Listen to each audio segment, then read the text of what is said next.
For my Philippine dreams, and welcome to another week in the Philippines update. This one is for October 24th, 2016, and we got some interesting things to talk about. Before I get into that though, I'd like to recommend to everybody, whether you've never been to the Philippines or whether you live in the Philippines now, to go over, there's a link down in the video description box, to go over to the Project Gutenberg site and get the free ebook that was written by Paul Gilbert at the turn of the 20th century, recounting his experiences. I believe he was teaching in Mindanao. He was actually in Dumaguete for a little while.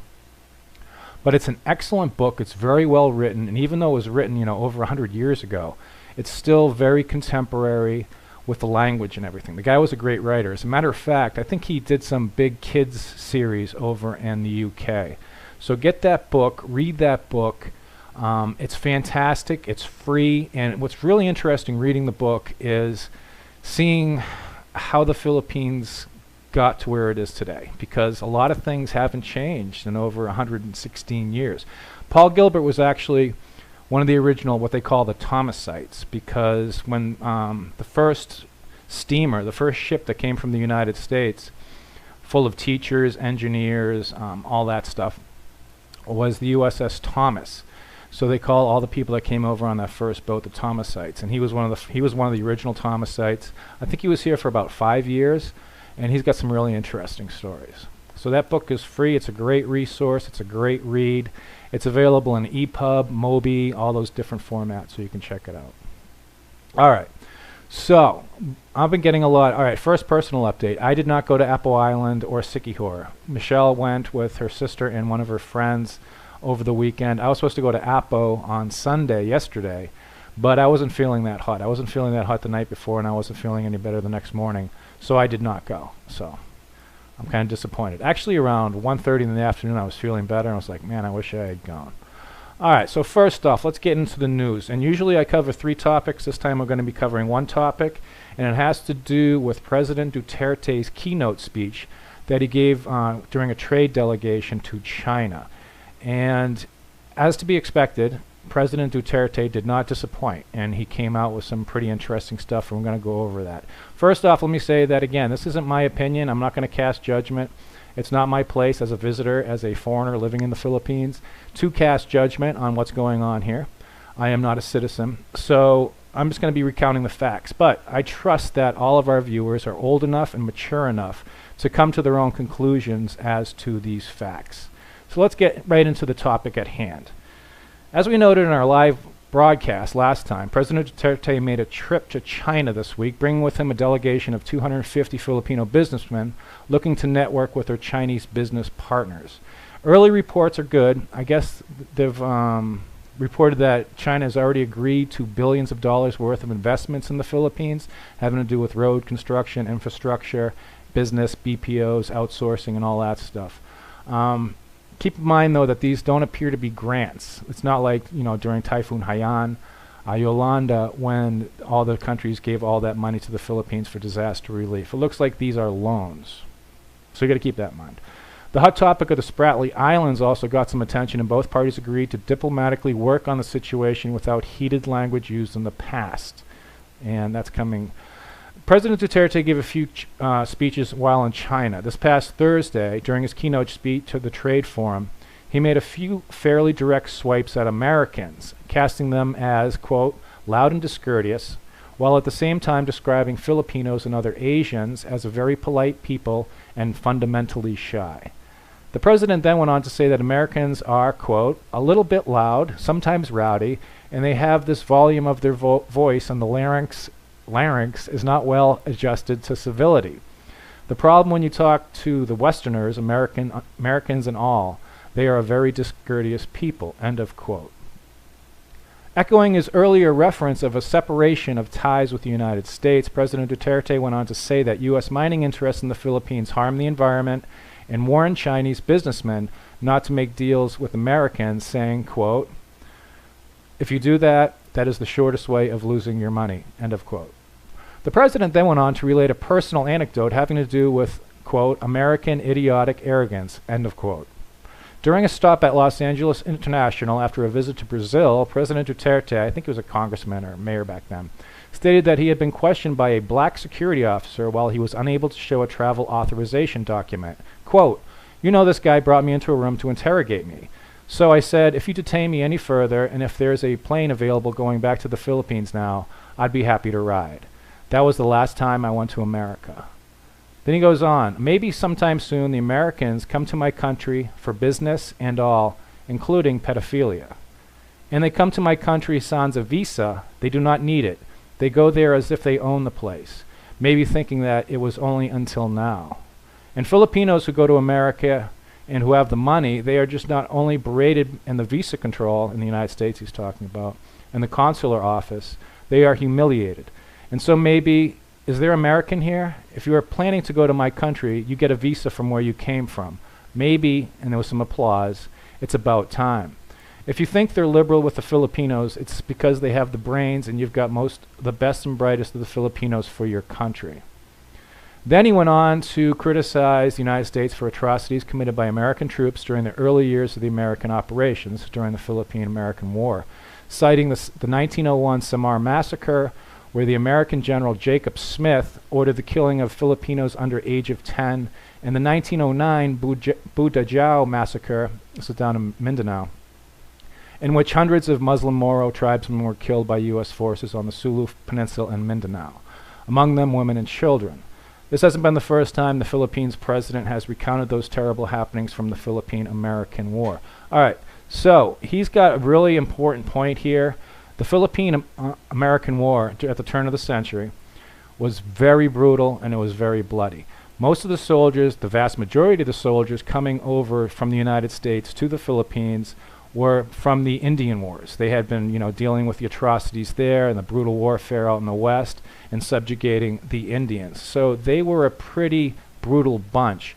And there are no set statistics as to how many Filipinos died during the Philippine-American War, but the numbers are in the hundreds of thousands at least, and they might be as much as up to 1.2, 1.4 million.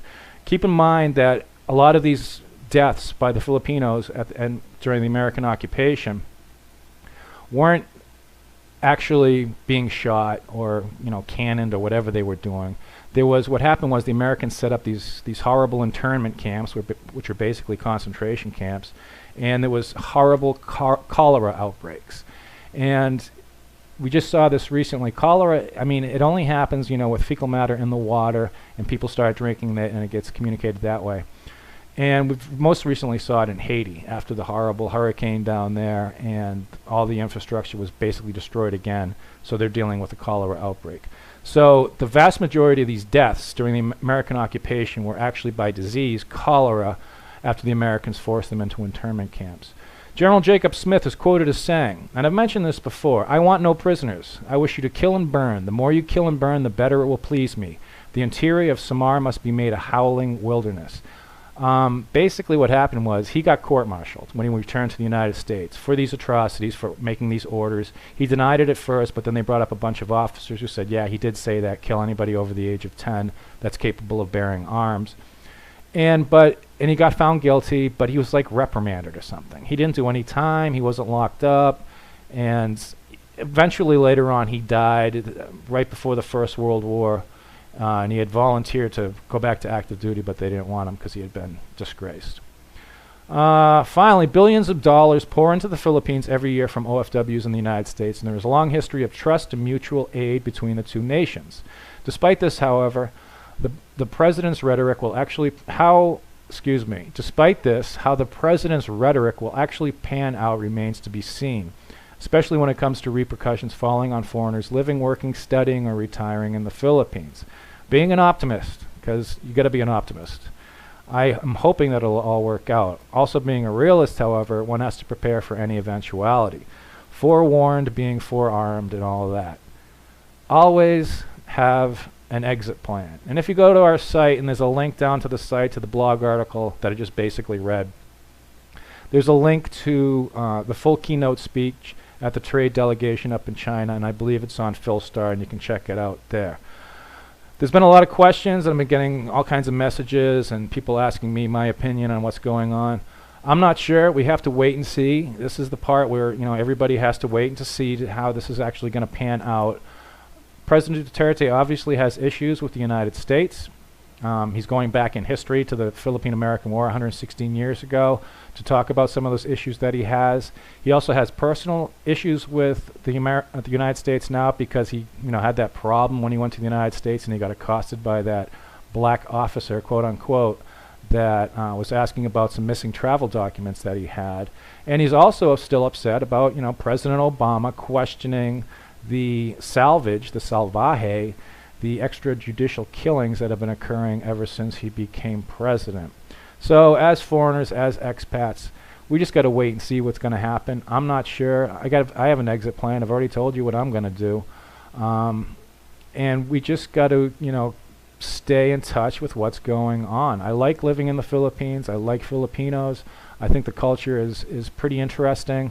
Not too crazy about the food.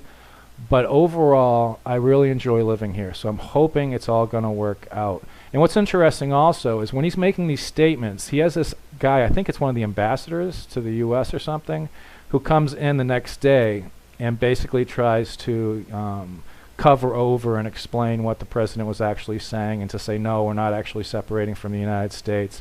We're just looking to, different countries, China and Russia, to have relationships with. Because, and it makes sense, China and the Philippines are right next to each other. They share territorial waters, and there's that issue with the Spratlys that's got to be worked out. So, he's playing the field, he's doing whatever, and we just have to wait and see what's going to happen. All right, so let's go check out if there's any comments. This was an unannounced live cast. And let's see, we got some comments. All right, so that's basically the live cast. Like I said, you can go over to, down in the video description box, you can check out the article that I wrote. Also, make sure you read the book that Paul Gilbert wrote in I believe it was published 1905, about his experiences teaching in the Philippines. And as you're reading it, just try to keep in mind, okay, what's changed and what hasn't changed. And you're going to see a lot of stuff that actually hasn't changed, which is pretty interesting. So let's go to the comments. Jerry, how you doing? Noob, Hannah, Scott. Hey, Scott, how's it in Hawaii? I checked the temperature in Hilo about an hour ago. I think you're in Hawaii, and it was 73 degrees in Hilo, and it's 7 p.m. there or something. Fuck a Duck says, I just wanted to let you know the other day I was in a Target store in Bakersfield, California, and I seen your twin. Man, he must have been a handsome individual. Okay, so Gnarless Rocks is saying, yeah, low interest, 13.5 billion loans to the Philippines. Okay, so those are loans. And that's a lot of money. Is that USD? I think that's USD. That's a lot of money.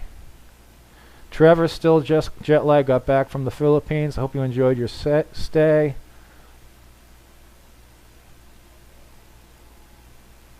From CLA, did you watch the premiere of the new season of The Walking Dead? No, I haven't seen. Actually, I watched the first season, like the first couple episodes, and I thought it was horrible, so I didn't watch it again. I'm still finishing up Orange is the New Black, which I think is one of the best shows I've ever seen. I spent a lot of time working in prisons, and they really captured the ambiance and the environments. I mean, the set design, all that stuff. Jeff says, I heard he gave all the bases to China. I don't think that happened.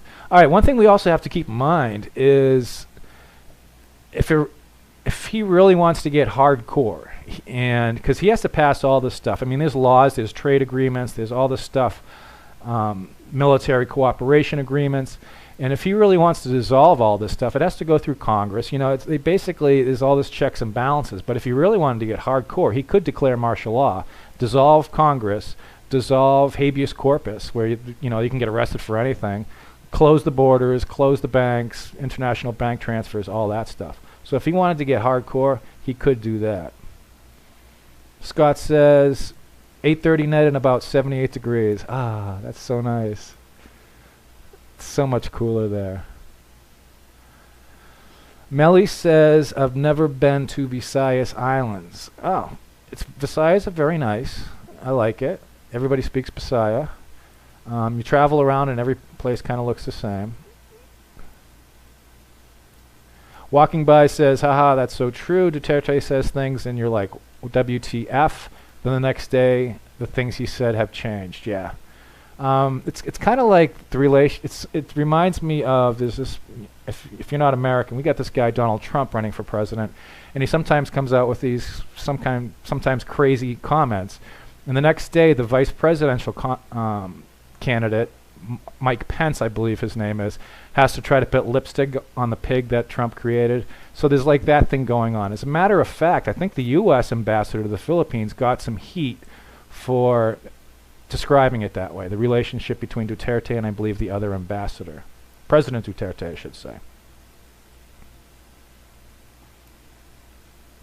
All right, so that's about it this week in the Philippines. I got some other interesting stuff that I'll talk about in the live stream, but I just wanted to cover this one topic because I've been getting a lot of messages and stuff about it, and people are interested. We got to wait and see what happens. You never know what's going to happen. You got to have contingency plans. You got to have exit plans. But I have a feeling it's going to be okay. And if it gets too crazy, you know, I'm sure they're going to let us leave, right? Right? Oh, man. Nothing worse than being in a Philippine detention center. All right. Hope you're all well. Make sure you like, dislike, subscribe, do all that fun stuff. Until next time, this is Ned over at My Philippine Dreams. Take care, y'all. See you next time. And get the book. Read the book. It's really good. It's free. It's fantastic.